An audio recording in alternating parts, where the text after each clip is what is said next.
नमस्कार, आप देख रहे हैं खबर उत्तराखंड और आपके साथ मैं हूं दिव्यदर्शनी। सबसे पहले बात करेंगे देहरादून से बड़ी खबर की, जहां आज दिल्ली दौरे पर मुख्यमंत्री पुष्कर सिंह धामी रहने वाले हैं। ये बड़ी खबर आपको बता रहे हैं। केंद्रीय मंत्रियों से मुलाकात कर सकते हैं सीएम धामी, पार्टी के बड़े नेताओं से भी मुलाकात कर सकते हैं। वहीं गुरुवार को जम्मू कश्मीर का दौरा भी करेंगे सीएम, जहां पर जम्मू कश्मीर में होने वाले चुनाव के लिए प्रचार प्रसार करेंगे। शुक्रवार को सीएम धामी की देहरादून वापसी होगी। तो ये बड़ी खबर आपको बता रहे हैं देहरादून से, जहां पर मुख्यमंत्री पुष्कर सिंह धामी आज दिल्ली के दौरे पर रहने वाले हैं, जहां पर कई केंद्रीय नेतृत्व से वो मुलाकात कर सकते हैं, केंद्रीय मंत्रियों से मुलाकात कर सकते हैं। इसके अलावा पार्टी के वरिष्ठ नेताओं से भी वो मुलाकात कर सकते हैं। इसके साथ ही गुरुवार को जम्मू कश्मीर का उनका दौरा है, जहां पर जल्द होने वाले चुनाव को लेकर वो प्रचार प्रसार करेंगे। आपको बता दें, जम्मू कश्मीर में चुनाव प्रचार की जिम्मेदारी मुख्यमंत्री पुष्कर सिंह धामी को भी मिली है, जिसके चलते वो जम्मू कश्मीर जाएंगे। वहीं शुक्रवार को सीएम धामी की देहरादून वापसी होगी।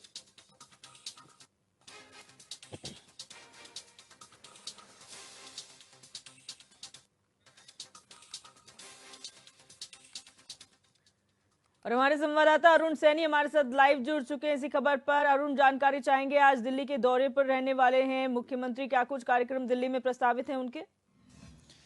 जी दिव्या, मुख्यमंत्री पुष्कर सिंह धामी का आज दिल्ली दौरा है और आज जो है मुख्यमंत्री पुष्कर सिंह धामी दिल्ली जाएंगे और ऐसे में दिल्ली जाकर वो कई केंद्रीय मंत्रियों से भी मुलाकात करेंगे और इसी के साथ ही पार्टी के जो वरिष्ठ नेता हैं उनसे भी बातचीत करेंगे। और ऐसे में जम्मू कश्मीर, क्योंकि 12 तारीख यानी कि कल जो है जम्मू कश्मीर में वो प्रचार करने के लिए पहुँचेंगे और वहाँ पर रोड शो भी करेंगे और ऐसे में प्रचार प्रसार पार्टी के लिए करने का काम करेंगे। मुख्यमंत्री पुष्कर सिंह धामी की लगातार जो छवि है वो एक राष्ट्रीय फलक पर बनती हुई नजर आ रही है। जिस तरीके से मुख्यमंत्री लगातार जो अपने फैसलों के लिए से जो है चर्चाओं में रहे हैं और जिस तरीके से उन्होंने तमाम फैसले लिए हैं, उन वजह से जो है अन्य प्रदेशों में भी उनकी डिमांड हो रही है और ऐसे में लगातार प्रचार प्रसार करने के लिए वो पहुंचे। चाहे लोकसभा चुनाव की बात देखा जाए, लोकसभा चुनाव में भी उन्होंने जो है प्रचार प्रसार किया। अब जम्मू कश्मीर में विधानसभा चुनाव होने हैं तो वहाँ पर भी प्रचार प्रसार करने के लिए पहली पसंद मुख्यमंत्री पुष्कर सिंह धामी बने और केंद्रीय नेतृत्व ने उनसे 3 दिन का समय भी मांगा था कि 3 दिन जो है वो प्रचार प्रसार के लिए जम्मू कश्मीर में निकाले।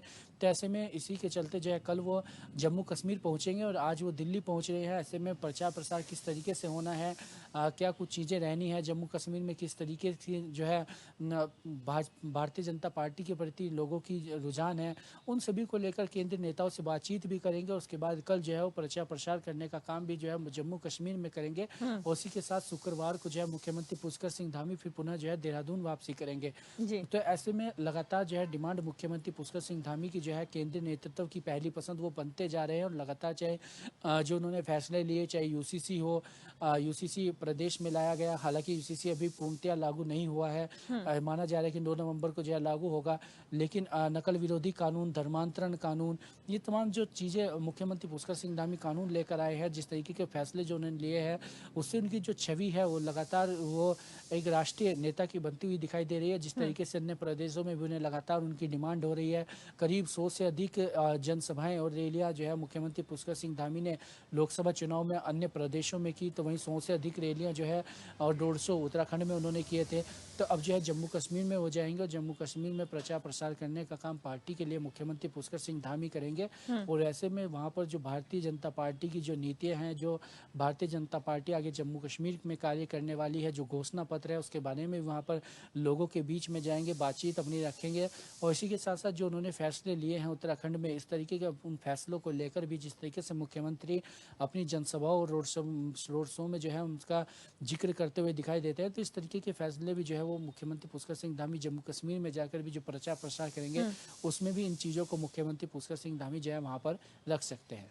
बिल्कुल, जब भी दिल्ली के दौरे पे मुख्यमंत्री रहते हैं तो ये माना जाता है कई सौगात भी वो उत्तराखंड के लिए लेकर आ सकते हैं। अब ये कहा जा रहा है कि आज वो कई केंद्रीय मंत्रियों से मुलाकात कर सकते हैं, कई वरिष्ठ नेताओं से पार्टी की मुलाकात कर सकते हैं। ऐसे में कोई उम्मीद जताई जा रही है कि उत्तराखंड को कोई सौगात यहाँ से मिले?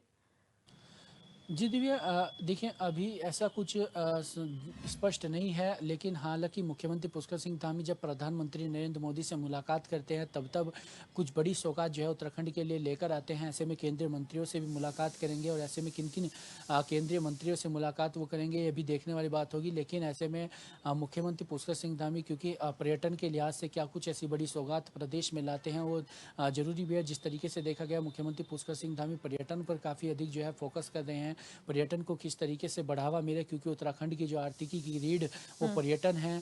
तो ऐसे में जो है पर्यटन के क्षेत्र में किस तरीके से उत्तराखंड को बढ़ाया जाए, किस तरीके से यहाँ पर पर्यटन और बढ़ाया जाए। पर्यटकों की संख्या जिस तरीके से लगातार बढ़ रही है और देश विदेश से पर्यटक यहाँ पर पहुँचते हैं, तो ऐसे में उनकी संख्या में भी इजाफा लगातार हो रहा है। उसके लिए और बेहतर कार्य क्या किए जाए, क्या कुछ और अच्छे से जो है सुविधाएं की दी जाए, तो इन सभी को लेकर भी बड़ी सौगात मुख्यमंत्री पुष्कर सिंह धामी ला सकते हैं। लेकिन मुख्यमंत्री पुष्कर सिंह धामी का जो भी फोकस है वो जम्मू कश्मीर में जो प्रचार करने के लिए मुख्यमंत्री पुष्कर सिंह धामी पहुंचेंगे, उसको लेकर ही पार्टी के केंद्रीय मंत्रियों से वो विचार विमर्श करेंगे कि किस तरीके की रणनीति पार्टी की चल रही है और क्या कुछ जो है मुद्दे वो जनता के बीच में लेकर जाने, किस तरीके से प्रचार प्रसार होना है। क्योंकि जम्मू कश्मीर की परिस्थितियाँ अलग है और अन्य प्रदेशों की परिस्थितियाँ अलग है और करीब 10 साल बाद जम्मू कश्मीर में जो है वो चुनाव हो रहे हैं। तो इस तरीके से वहाँ पर प्रचार प्रसार करने के लिए मुख्यमंत्री पुष्कर सिंह धामी पहुँच रहे हैं।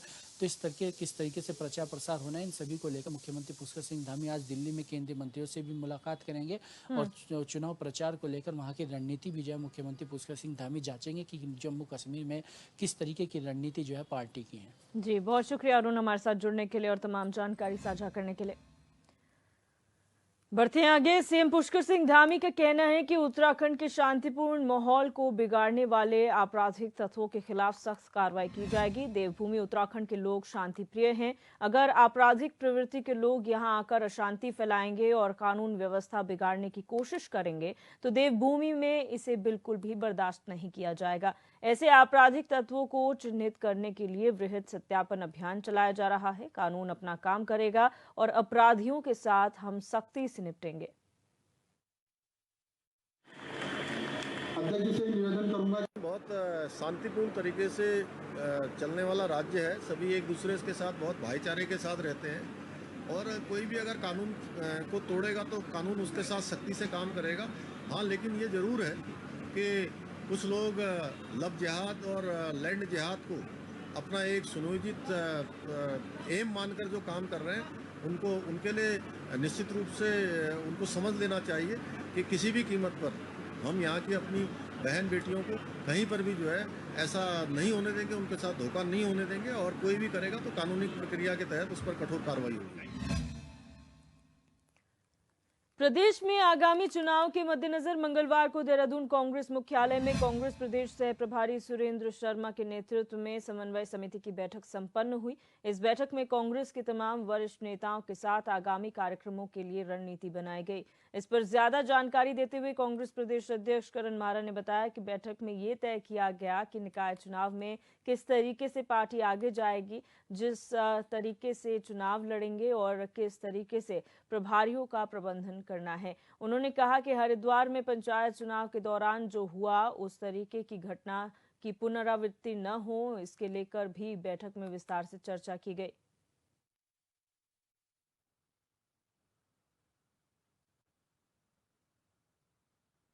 आपको मालूम होगा ये जो कोऑर्डिनेशन कमेटी है ये आला कमान ने ही बनाई है। लोकल लेवल पे ज़्यादा कोऑर्डिनेशन हो, अच्छे से कोऑर्डिनेशन हो, सब लोग मिल के चले, सारे सीनियर लीडर का हर डिसीज़न में इन्वॉल्वमेंट हो, उसके लिए कोऑर्डिनेशन कमेटी बनाई थी। खासकर जो बाई इलेक्शन आना है हमारा एक केदारनाथ का और लोकल बॉडी इलेक्शंस जो होने हैं अर्बन बॉडीज़ के और पंचायतों के बाद में, उसके लिए कमेटी बनाई गई थी। उसकी एक मीटिंग थी आज। बाई इलेक्शन है केदारनाथ का और हमको उसके लिए प्रभारियों की नियुक्तियां करनी है और भी बहुत सारे ऐसे एजेंडे हैं जिस पे पार्टी स्तर पर डिस्कशन होना है। सीनियर लीडर्स की एक 17 लोगों की एक कमेटी जो बनाई गई है हाईकमान के द्वारा, उसकी आज एक बैठक है जिसमें प्रतिभा करने के लिए आदरणीय शर्मा जी हमारे बीच में उपस्थित हैं जो हमारे सह प्रभारी हैं। और देखते हैं इस मीटिंग के बाद फिर राज्यपाल के यहाँ भी समय लिया है। कानून की बिगड़ती जो व्यवस्था है, बलात्कार लगातार हो रहे हैं, उसमें भारतीय जनता पार्टी के कार्यकर्ता और पदाधिकारी सम्मिलित हैं और उनको पुलिस का प्रोटेक्शन मिल रहा है, उनको उनके मेडिकल जो हैं उनको कमज़ोर बनाया जा रहा है। और उसी तर्ज पे जैसे चंपावत के हमारे मंडल अध्यक्ष बीजेपी के इस समय जमानत पे बाहर हो गए हैं। तो इन सब चीज़ों को देखते हुए राज्यपाल के यहाँ ज्ञापन भी हम लोग देंगे। सारे सीनियर्स उस ज्ञापन देने के कार्यक्रम में भी रहेंगे। तो यही आज का दिन का एजेंडा है।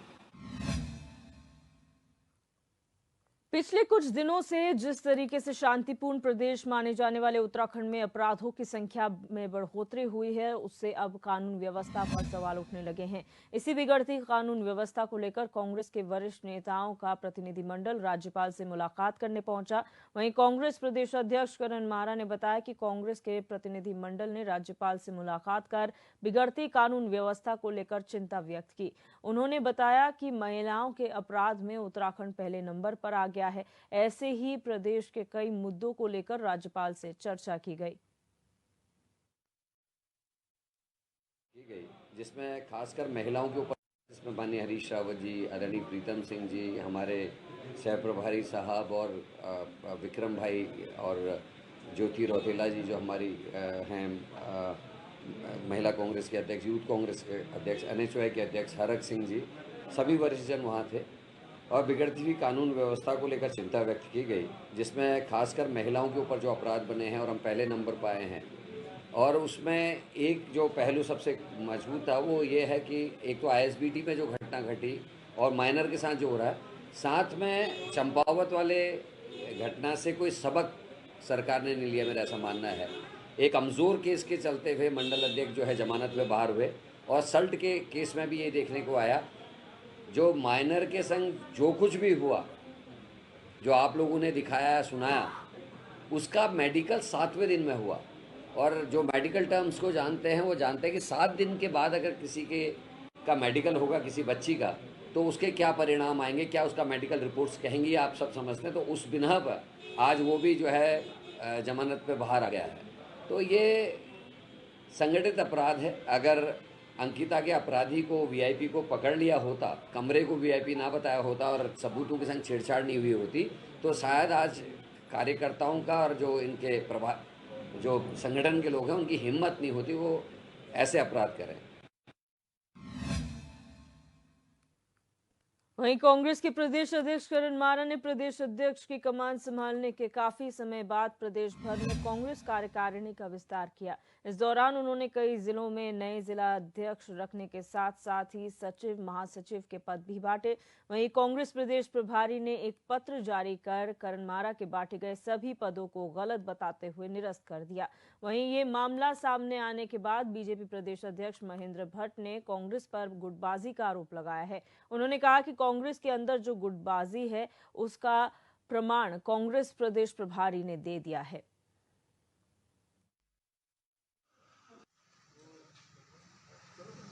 देखिए, कांग्रेस के अंदर जिस प्रकार की गुटबाजी है उसका जो प्रत्यक्ष प्रमाण उनकी प्रभारी जी ने दे दिया है। कांग्रेस के अध्यक्ष जी द्वारा जो नियुक्तियां की गई थी उस पर रोक लग गई है। इसलिए मैंने अपने एक ट्वीट में इसको कहा भी था कि अब देखना ही होगा कि आजकल कांग्रेस में किस गुट का वर्चस्व बढ़ रहा है। यह कांग्रेस का आंतरिक विषय है, मुझे इसमें बहुत ज्यादा कुछ कहना नहीं। इतना जरूर है कि जब कांग्रेस मुद्दा विहीन हो जाती है तो आपसी द्वंद्व की ओर बढ़ती है और कुछ दिनों बाद और झलकेगा। कांग्रेस के